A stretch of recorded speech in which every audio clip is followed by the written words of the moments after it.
What's going on, Badger Nation? Welcome to the PPC Den podcast, where for over 220 episodes, we've been your home for all things Amazon PPC tips, tricks, and strategy to level up your Amazon PPC and make your Amazon PPC a little bit easier, a little bit more profitable. Today, I am joined by Clement, who is a PPC manager here at AdBadger, and we break down what is, I think, one of the most fundamental things you could possibly do in Amazon PPC, which is be really good at filters.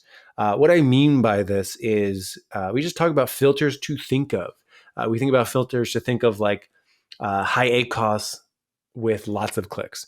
We help you sort of establish and remind you of the value of these things, give you some ideas on how to get started with them. We talk about strategy on how to avoid just like grabbing any filter. So like, what is a high ACOS for you? What is a low amount of clicks, a high amount of clicks? We get into that and just sort of give you some ammunition to sort of think about this for your own business and your own campaigns that you're working through. I love it. I love filters. I use filters. It is probably the most used thing that I do when I'm working through PPC campaigns. I'm logging in, I'm creating filters, I'm looking at things through that lens. I want to be able to find, high ACOS broad match keywords with over 10 clicks at the press of a button. And I want all of these things sort of at my fingertips so I can scan through my account in incredibly fast ways. So this episode should inspire you to think of some saved filters to live by. And the link in our description here, whether you're watching on YouTube or elsewhere, we have a whole bunch of helpful links. Check it out. Have a good one, and I'll see you inside the Badger Den. I've launched campaigns and picked keywords. I've got my bids, set placements too. And bad mistakes, I've made a few. I've had my share of broad keywords, but I've got through. We are the PPC Den, my friends, and we'll keep up the rising till the end. You two are the PPC Den. We talk about Amazon. No time for ACOS, 'cause we fix the gambit of the world.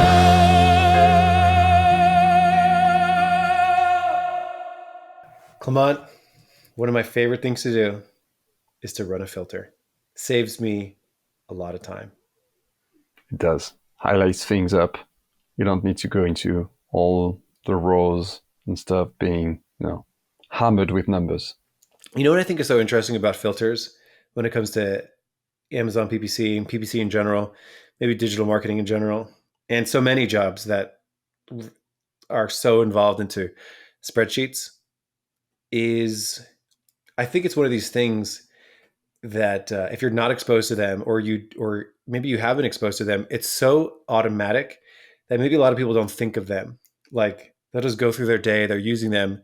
But I think in this episode, like raising awareness to those filters, it's something so fundamental. Like this is such a fundamental episode. I'll probably be sending this to people for like years to come. I'm just like, because it really changes the way that you look through your campaigns. It really does. Instead of looking at, your overall total ACOS or your overall account spend and your account revenue, it allows you to create buckets of different levels of performance, good performance, bad performance, and just shortcut you exactly where you need to go. Filters are one of my favorite things to look at.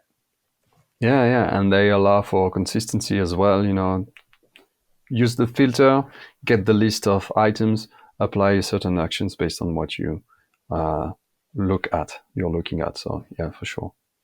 I almost feel like if I was teaching someone PPC from the start, like maybe, every once in a while I'll be talking to someone at an existing company and they've just been hired or they've just been put in charge of PPC. Maybe they're relatively new, but I think this is like a square one starting lesson that like people should have when they're starting with PPC, or even a reminder, a refresher for even intermediate or advanced advertisers of just like, hey, like be sure you have your basics really set.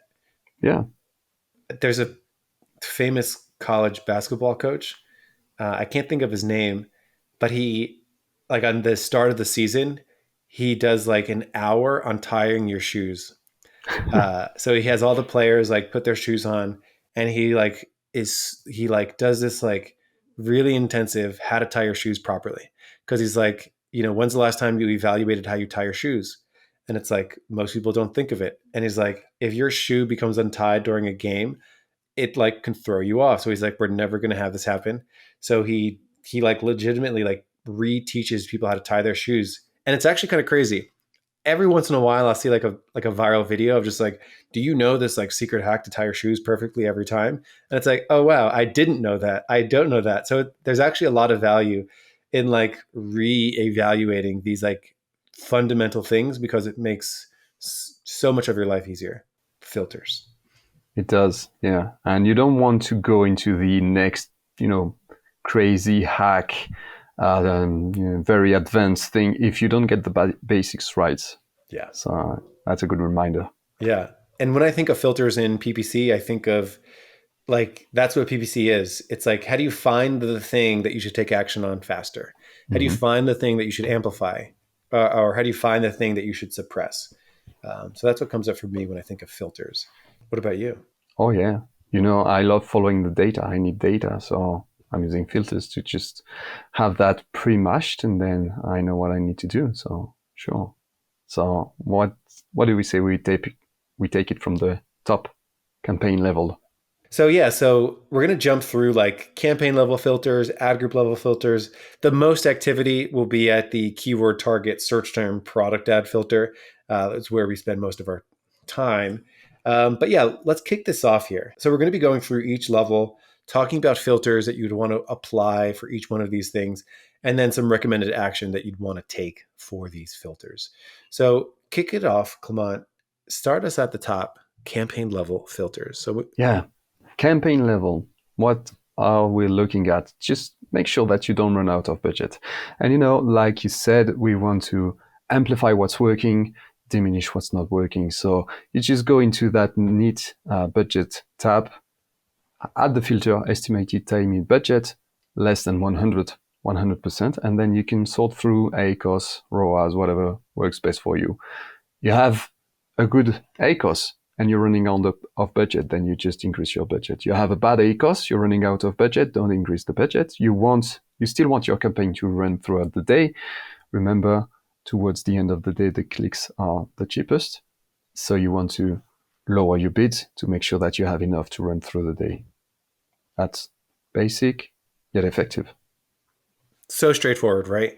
Again, imagine being able to log in, hit that filter, and see exactly the campaigns you should take action on. And we're not going to get so into like the actions and of this, because hopefully, we'll link to other episodes where we talk about like how to reduce bids. If you have a bad ACOS and you're out of budget, that's a perfect opportunity to reduce bids because you get more clicks at a cheaper price.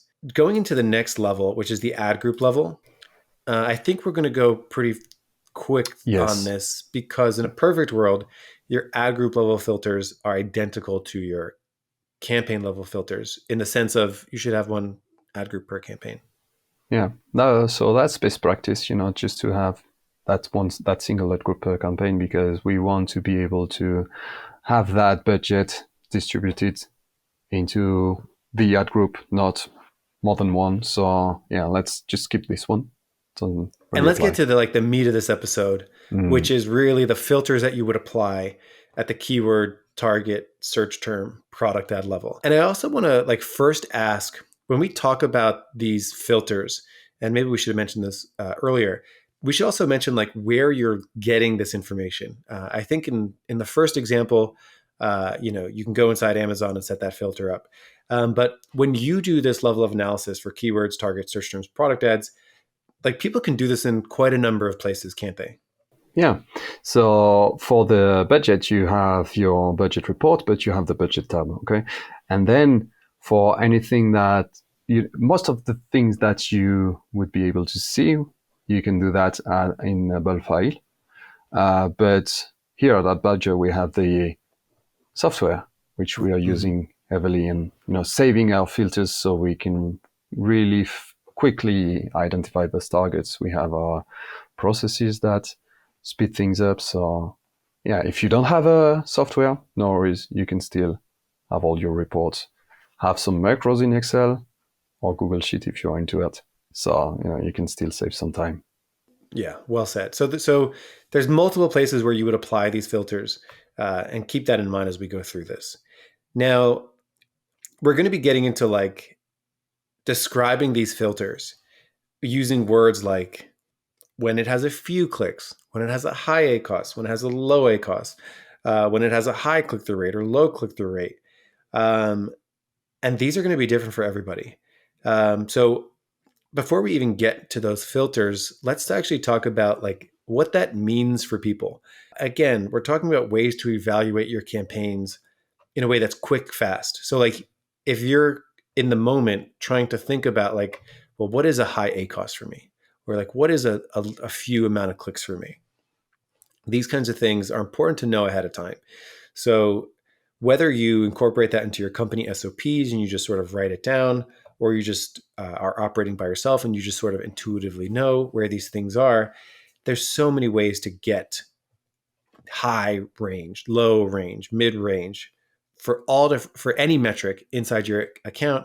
Let's talk about that first. So how people can actually determine what a high ACOS or low ACOS or a lot of clicks or few amount of clicks are. Let's get into a couple of these ways here. When you first look at an account and you're trying to get a sense of where things are, how do you think about finding that? Like, how do you actually find out what is considered low ACOS or high ACOS?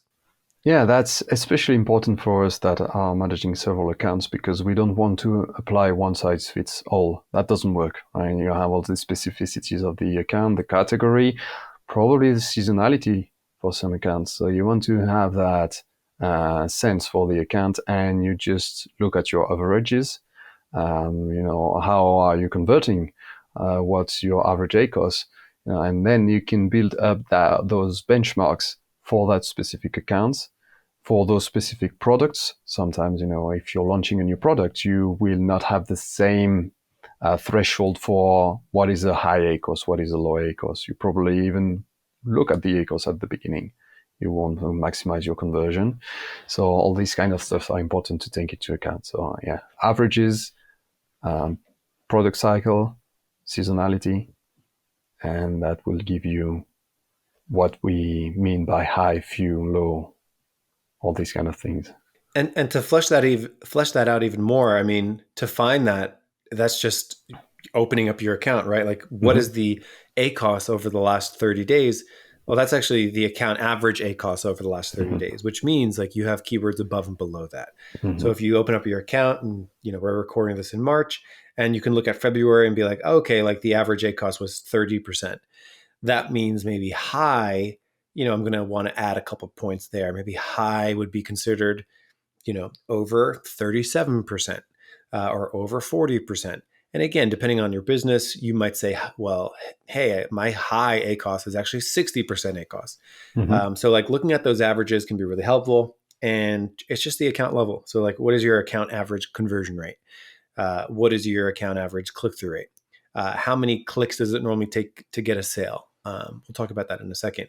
Actually, let's talk about that right now because I love that one because we're going to get into like a high amount of clicks without an order.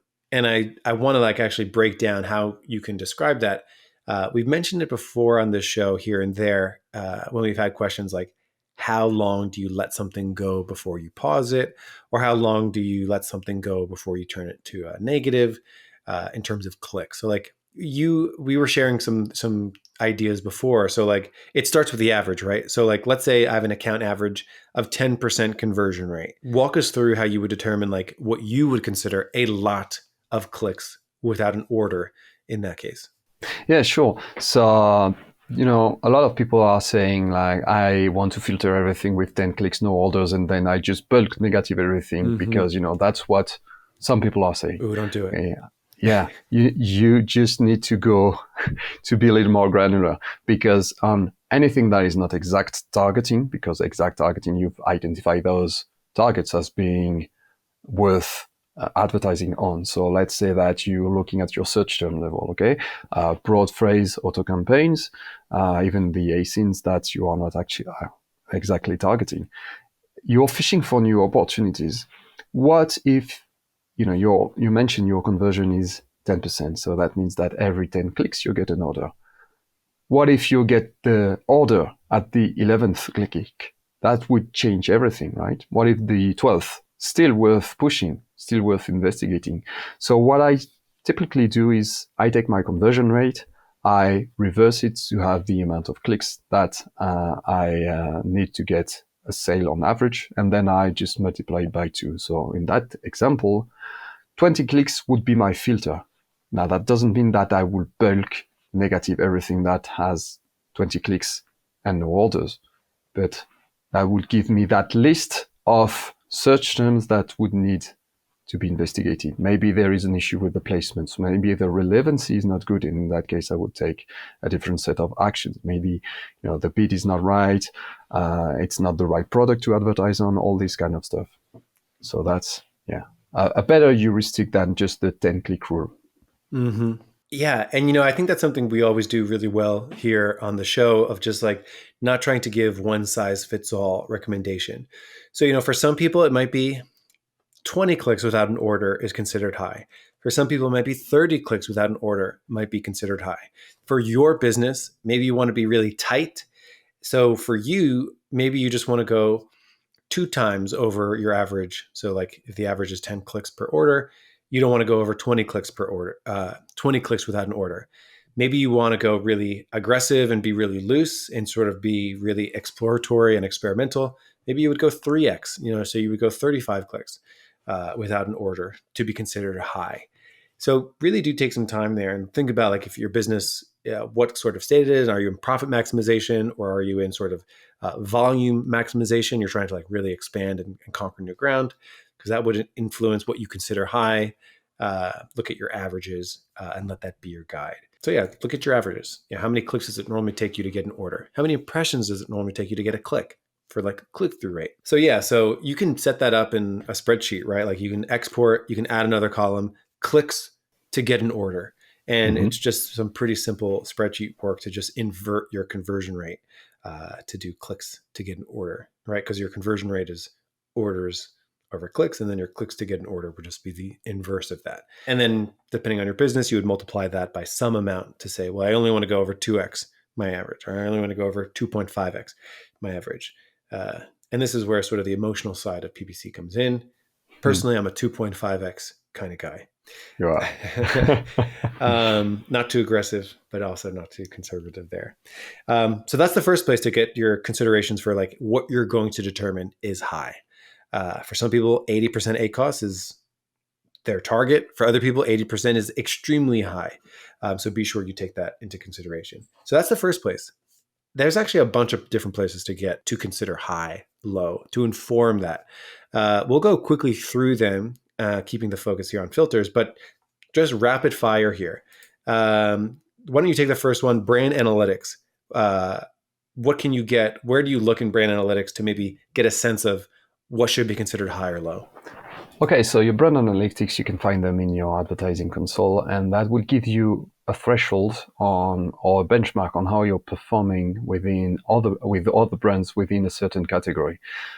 You may be selling on different categories, so be sure to check every categories. They may have different benchmarks, and that will give you an idea on how you're performing. So, that's one thing to look at it. One way to look at it. Another place, search query performance dashboard. Now, the search query performance dashboard is going to give you things on a search query basis, which might be a little difficult to extrapolate the average. But maybe for some of those hero keywords, it's going to be really easy to identify. And maybe you can just look at it and get a sense of things. That's the first one. That's the second one. Product Opportunity Explorer is another one that'll give you some average conversion rates sprinkled around. We've got episodes on that. Brand Metrics is another one. We've got episodes on that too. it's pretty straightforward. It'll show you categories. It'll show you conversion rates. It'll show you sort of baseline, which is really nice. Ad Badger has a blog post. It's one of our most popular blog posts. We basically, last time we did an analysis, we analyzed $70 million of ad spend over about 10 months, and we listed the averages there. So like the average ACOS is about 30%. Again, that's across 1,000 marketplaces across tons of different industries. So it might not be completely relevant to you, but it's nice to have as many baselines as possible. So check all that stuff out. So as we go into this, and as you do this activity yourself and you're sort of downloading keyword reports or you're looking in Excel or maybe you're in the software, this is a good baseline to have. You should know what you consider high and low. And with that, let's actually jump into some of these filters that you would be applying to the keyword, target, search term, or product ad level. If it's all right with you, Clement, I'll take the first one. Sure, go ahead. The easy one. Lots of clicks without orders. This is the classic wasted spend. And I hesitate to use the word wasted spend. I really like to say non-converting spend because, for some of this stuff, you want to do keyword research and you want to test 100 different keywords. That might yield, from thousands of different search terms. And you're sort of doing exploration. So, and if you find out that they're not going to convert, it's not totally a waste. It just didn't convert. And we use filters to find this stuff. So it's an iterative process. So I call it low clicks without orders. It's the stuff that just isn't converting. So an example for maybe the last time I did this, I did 25 clicks without an order in the last 60 days. What here got that many clicks? And then I was able to see. So for your account, have some kind of filter where you're looking at keywords or search terms and so on. What got clicks with 0 orders and a lot of clicks? So like a significant amount of clicks, meaning it had enough time to get data. I have 25 clicks. That's considered enough clicks for me in a particular account to make decisions on. If it didn't get an order, I'm going to be suppressing it, would be the action I would take. And there's different ways to suppress depending on what I'm looking at. I might decrease bids if I'm looking at maybe exact match keywords. I might look for new negative opportunities if I'm looking at phrase and broad match keywords. If I'm looking at phrase, broad match, auto targets, I might do some search term cleanup. What are just some search terms that maybe don't belong here, maybe need to be moved to other areas? I might look at duplicate search terms in that case. Clement, you and I recorded an episode a couple of weeks ago on duplicate search terms. So when something's getting a lot of clicks without orders, I want to find out why, and I probably want to suppress it a bit. Might be do some campaign restructuring, might just be some simple bid reductions, but that's generally what I'll do there if I still think it's relevant. I might find something low clicks without orders is actually irrelevant. Like, oh man, I got 35 clicks on this term, just has a big goose egg for order amount and there's no orders. Maybe I have to give up on this term. And you can play with date ranges too. So it's like, man, like you got 25 clicks in the last 60 days, no orders. Oh man, did it ever get orders? Is there any degree of seasonality here? I might go back, maybe 90 days or maybe even longer. Did it ever get orders? I really like to be cautious before I just like give something the axe, right? Because if I think it's relevant, I put it in there in the first place, but the market doesn't agree. I need to live in reality. And I need to say like, this thing's had its time. It's gotten the clicks. It's the right product for that term. It's just not working. I got to let it go. Yeah, don't get stubborn. Follow the data. Yeah. So that's low clicks without orders. Talk to us about, its cousin here, which is lots of spend without orders. Yeah, the only slight difference here is that you include the cost of clicks here. So let's say that in your example, you were just looking at the amount of clicks. Here we are taking into account the amount of what we are paying for a click. And that's slightly different. That will account for, like I said, the cost of the clicks. You may be pursuing targets that are just out of your league. If your product costs $10 and your CPCs are $3,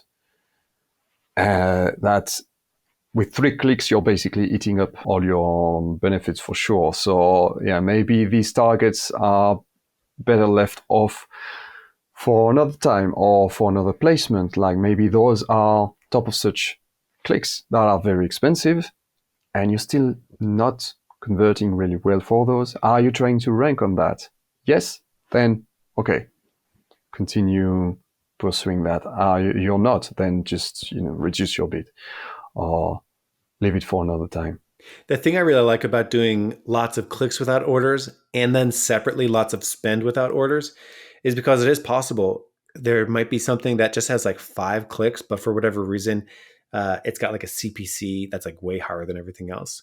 So like, I don't want to wait for that thing to get 30 clicks if it's spending $3 a click and all my other clicks are much lower. It's like, oh, I want to catch that even earlier. So absolutely.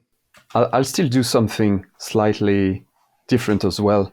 I'll still add one order, just because sometimes you just have one random order that you will not find it if you're using these kind of filters, and that's just someone that made a mistake, or he just ordered red socks when he was looking for blue socks, and then all of a sudden you're just increasing your bid on blue socks just because it converted. So yeah, I mean, great point. I mean, this is not every filter you should ever have. Like there's so many filters that you would always want to think about. So you're absolutely right. Like lots of spend with one order or more. It's like you can start to find ratios there, or lots of spend with one order. Like, you could do cost per sale, that's really high, right?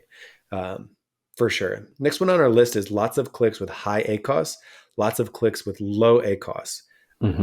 Talk to us about like approaching that, and maybe, share like maybe the last few times what you consider lots of clicks with high ACOS, lots of clicks with low ACOS, just to give people different ideas of like what the ballpark numbers can range from. Yeah, sure. So you can have, it also includes the cost of clicks here, because, you can have lots of clicks with a low ACOS because the CPCs are low, and then you can have a low conversion. It doesn't affect the ACOS that much. You can have lots of clicks with high ACOS, again, because of the cost of clicks being high. You want to investigate those targets with the scope of what you're trying to achieve. Again, I insist ranking would have a higher ACOS, check your conversion.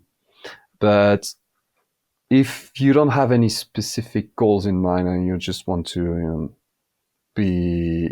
optimize your PPC in general, then you're going to want to amplify what's working, lots of clicks, low ACOS, maybe, push that even further, or check your placements. That could be worth pushing on top of search if you think you can increase your conversion. And then for the high ACOS, no intent in ranking, decrease that if you're not comfortable with that. Yeah. And it's really like, in many ways, like filters really simplify your workflow, because you're making a decision to like boost things, like amplify it, or you're making decisions to like suppress something. So again, straightforward, like lots of clicks with high ACOS, having the click value there lets you know that it has had enough data to like actually be significant. And if something has a high ACOS, investigate suppressing it, decrease bids, potentially negatives, like search term cleanup, campaign structure considerations. And on the flip side, if it's got lots of clicks with low ACOS, it's a perfect opportunity to amplify it, increase bids, budgets, potentially extend to another ad type. We're just like, oh, this is sponsored products. It's doing great. Let me plop this in sponsored brands as well, for sure. So again, it just sort of gives you the shortcut to like, show me the stuff I need to amplify today. Show me the stuff I need to suppress today, which I really love. And for a lot of people, it's as simple as this. Once a week, go into my account, what has over 10 clicks and an ACOS under 10%. Change bids, increase them 10%. Boom. If you can just sort of nail like that kind of activity, you're going to be in a really good spot. Yeah. Let's talk about impressions, because a lot of times, I think maybe a lot of people that listen to this show are in the know of like lots of clicks with low ACOS or lots of clicks with high ACOS. Impressions is sort of not paid attention to as much, but it can be a sign of a really healthy account. Amazon wants you to have high click-through rates. They want advertisers to serve ads that get lots of clicks. So like lots of impressions with low CTR. Not talked about as much, but it can be a sign of a healthy account. Well, it's not going to last long, like, because Amazon wants to get money from the clicks, wants to get money from the sale. So if you have lots of impressions and your click-through rate is low, your ads are soon going to die out. So you want to check that, okay, you made your research, your keywords are supposed to be relevant. So do you have that place?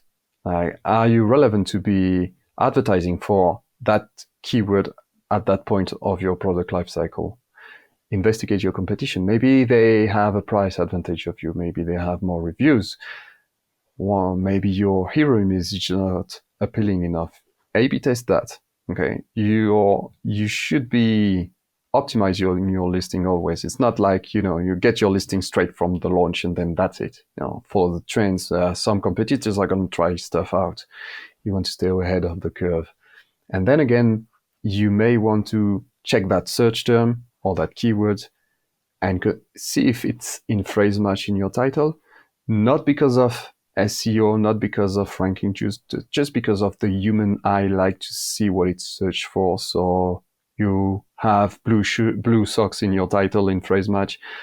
I'm going to click on it because that's exactly what I'm looking for. Even if you have blue somewhere and socks somewhere, for the algorithm it's the same, but not for me as a customer. Mm-hmm. So that's one way to debug it.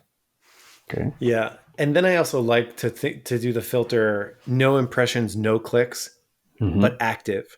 Because it's like, I added this keyword and it just got no impressions, no clicks. That's where you do some investigation for like index checks. Am I being indexed for this term? Is it actually relevant? Does Amazon think I'm relevant for it? Double check bids. Like maybe I just need to like double the bid here if I haven't been inching it up periodically. But maybe I need to check the bid strategy, go harder with top of search to try to generate some traffic for these no impressions, no clicks. But that's generally a point of like investigation. If I'm strapped for time and I don't have time for investigation, I'm just like going in there, I'm doubling the bid. Like, please get some traffic up, bring it back down later.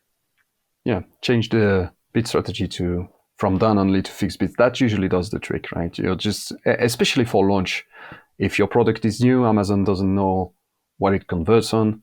And if you're on done only, then Amazon say, okay, I don't have data for that keyword being relevant for that product. Then I'm just going to dynamically reduce the bids to 0 and you'll never get impression. So exactly. Go to fixed bids, try it out, see what happens. Exactly. And related to that, another filter for like few impressions, few clicks. I think in the last account I did, it was probably like under 5 clicks, under like 1,000 impressions. But greater than 0. And I'm just like, man, these things are like stuck in this weird purgatory. Again, similar kinds of investigations, but here you'd probably add in a search volume investigation. Like, does this actually get searched? Or like, is this actually low? Like maybe this term only gets like, a couple hundred searches a month. And if I'm going to get like a, 1% or 0.7% click-through rate, that means I'm only going to get like 2 clicks a month potentially. Mm-hmm. So like maybe it's actually not an issue. Yeah. And you could check your impression share reports just to see where you're standing with the other advertisers. Yeah. If you rank 1, then that's pretty much all you can do. And those are sort of some very basic filters, and you can make this even more comprehensive. So like, as you start thinking of other filters, you can do combinations of the things above. You can do match type filters. So imagine you were to do something like show me all of my broad match keywords. So a filter on the match type. Now all of a sudden you can compare and contrast your ACOS on broad match, your ACOS on phrase, your ACOS on exact, your ACOS on auto targets, your ACOS on your category targeting, like combined with other filters that we've mentioned. So imagine like your exact match keywords with a high ACOS. Well, you would approach that a little bit differently than your high ACOS keywords that are broad match. Yeah. And you see what that does. It's like shrinking the steps. It's like reducing the amount of steps I need to take when doing this stuff. So we mentioned before, your high ACOS keywords, you might do some investigation. And one of the investigations you would do is like ask yourself, well, what match type is it? When you're using these filters, you could just do the filter from the get-go and be like high cost keywords, over 10 clicks and broad match. well, now I know like the first action I should take is actually search term cleanup. Maybe add some negatives for some irrelevant things. That's like, hopefully it gets people brainstorming what else you could do. Well, another one that comes to me is things with low impressions, low clicks that were launched in this month. So like it didn't have much time to get going. So I can play around with that. Mm-hmm. There's so many cool things that you can do. And hopefully this episode sort of inspiring people to get creative with their filters, to use it as shortcuts, to sort of find things faster. Anything else that comes to your mind right now as we start to get sort of creative about these filters? Well, I think I want to move on to the product filters, right? You want to investigate the performances per product. Mm-hmm. And in that case, you definitely want to consider your product lifecycle. Yep. I don't want to sound like a broken record, but launching new product, performances are going to be bad, but that's fine. That's something that you should plan for. Then you have a mature product, and you want to make sure that it's being maximized, and making sure that you are getting all the attention it could get. So investigate per product, and we also have that view in Ad Badger with our performances per product. So it's easy to get. Now, on some accounts, Amazon has been rolling out the product tab page, which is really cool. Mm-hmm. So it's getting there. Yeah. But other than that, you have to play with pivot tables and everything, and hope that your structure is good. Yeah. The last one that I have on my list is actually a filter for placements. So you can get this in a couple different places. You can get it in a bulk file. You can get it, I know, in our software, but it's basically show me a list of every campaign's top of search percentage change. Show me a list of every campaign's product page percentage change. And really the way that I use this is just, do I have any campaigns that don't have any filters, don't have any top of search bid adjustment? Because then that's every campaign should. Mm-hmm. So this just does a quick check. Show me all my campaigns with no bid placement adjustment. It's like, boom. I have a simple optimization task I go into. I click on the campaign. I look at the performance. I set a new one. Filters to live by. And that's it. Well, come on. Do you think we've inspired people to go in their accounts and run some filters? Certainly hope so. I certainly hope so too. I want to get my filter game up now. Yes. Well, jump into your favorite software tool. Adblocker. And what's cool about that is like you could save the filters. You can actually go like all these things that we're talking about, you can just save them, which I really enjoy. That's how I do. Yeah. And recall them with a click of a button. Mm-hmm. Yes. And boom. Well, anyway, everyone, I hope you enjoyed this episode. Filters, fundamental. If you don't have a strong filter game, no matter what you're doing, you gotta step it up. This is like such a paramount thing for people to do. Yeah. And with that, we leave you. Come on. Thank you so much for coming on the show. Can't wait to have you back. Keep on optimizing those campaigns. Thanks, Mike. It's been a pleasure. It's been fun. Like always, I'll be back. And everyone else, I'll see you next time here on the PPC Den podcast.